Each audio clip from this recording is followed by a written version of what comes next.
అసలు మీరు ఎక్స్పెక్ట్ చేశారా మీ మాజీ మంత్రి చేతిలో దీపం పెట్టుకొని కుటుంబ సభ్యులతో కలిసి అసలు నాకు సంబంధం లేదు, నేను ప్రమాణం చేస్తున్నాను భగవంతుడి మీద నా కుటుంబ సమేతంగా అన్నారు?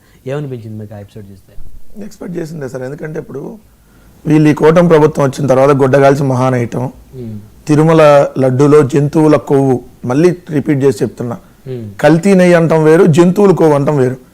తిరుమల లడ్డులో జంతువుల కొవ్వు కలిసిందని ముఖ్యమంత్రి గారు మాట్లాడటం, దాన్ని సమర్థిస్తూ ఉప ముఖ్యమంత్రి పవన్ కళ్యాణ్ గారు అవును 1,00,000 లడ్డూలు తయారు చేసి అయోధ్య కూడా పంపించాం ఈ జంతువుల కొవ్వుతో అని చెప్పటం, దాని మీద వాళ్ళు ఎంత రాద్ధాంతం చేశారో, ఏ విధంగా హిందూ మత భక్తుల్ని ఏదైతే ఒక ఇదిగా తీసుకొని వెళ్ళి ఒక మతాన్ని కించపరిచేట్టుగా మాట్లాడారు, ఇవన్నీ చూసాం. చూసినప్పుడు ఆ రోజు మాజీ చైర్మన్గా ఉన్నటువంటి బోమన కరుణాకర్ రెడ్డి గారు డైరెక్ట్గా తిరుమల కొండ మీదకి వెళ్ళి అక్కడ దానికి సంబంధించి ఆయన కూడా అరిచేతిలో వేసి ఇది కూడా నేను నిరూపించుతున్నా, నేనే తప్పు చేయలేదని చెప్పి భగవంతుడి సన్నిధులు, ఎందుకంటే వెంకటేశ్వర స్వామి సన్నిధులు. సో ఈయన కూడా అదే ప్రమాణం చేయడానికి జోగి రమేష్ గారు, ఎందుకంటే ఇక్కడ కల్తీ మద్యం అనేది తెలుగుదేశం పార్టీకి సంబంధించినటువంటి ఒక నియోజకవర్గ ఇన్ఛార్జ్ ఏదైతే మొన్న పోటీ చేసి ఓడిపోయినటువంటి అభ్యర్థి ఎవరైతే ఉన్నారో తంబాలపల్లి నియోజకవర్గం, ఆయన నియోజకవర్గంలో జరిగింది, జయచంద్రారెడ్డి గారు ఆయన నియోజకవర్గంలో జరిగింది. వీళ్ళేమన్నారు, అసలు ఆయన పెద్దిరెడ్డి గారి కోవట్టు అని చెప్పి ముందు మాట్లాడారు. మాట్లాడిన తర్వాత మళ్ళీ కొత్త స్టోరీని వెళ్ళారు, ఎందుకంటే ప్రజల్లో ఆల్రెడీ కల్తీ మద్యం మీద బాగా చర్చ జరుగుతుంది కాబట్టి లేదు ఇటన్నిటికీ వైఎస్ఆర్సీపీ వాళ్ళు వెనకాల ఉన్నారని చెప్పి అంటగట్టేటటువంటి ప్రయత్నం చేసినప్పుడు జోగి రమేష్ గారిది ముందు ఆయన తీసుకొని వచ్చారు, ఎవరైతే ఈ ప్రభుత్వం. ఇప్పుడు నిన్న కూడా మీరు పత్రికలు చూస్తే ఆయన 2 మొబైల్ ఫోన్లు, ఒకటేమో ఆఫ్రికాలో వదిలేసి వచ్చాడంట, ఒకటేమో ముంబైలో వదిలేసి వచ్చాడంట.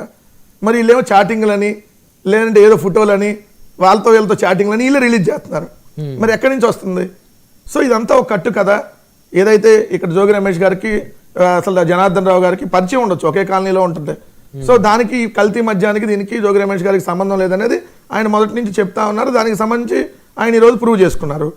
మరి ఇదే కూటమిలో ఉన్నటువంటి సిట్ అధికారుల లేదా జనార్దన్ రావు ఉన్నాడు, ఆయన తీసుకొని వస్తారా? మరి కోర్టు పర్మిషన్ అడిగి ఆయన కూడా తీసుకొని వస్తారా? మరి వీళ్ళందరూ చెప్పాలి కదా.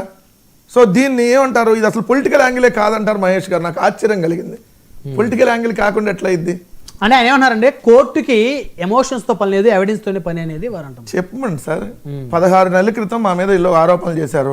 ఏమని?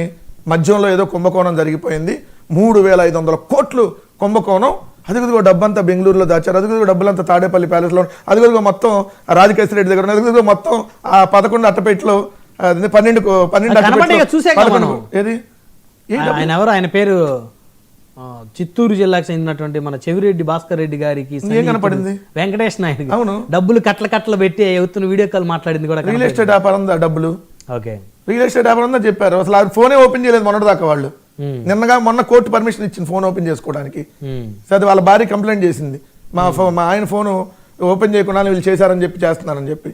మరి ఏమైంది ఇప్పుడు? ఆ 12 కోట్లు, ఆ 11 కోట్లు వాళ్ళు ఏమన్నారు, రిజర్వ్ బ్యాంక్ ఆఫ్ ఇండియాకి చెప్పమని చెప్పి వీళ్ళే కోర్టులో కేసేశారు కదా.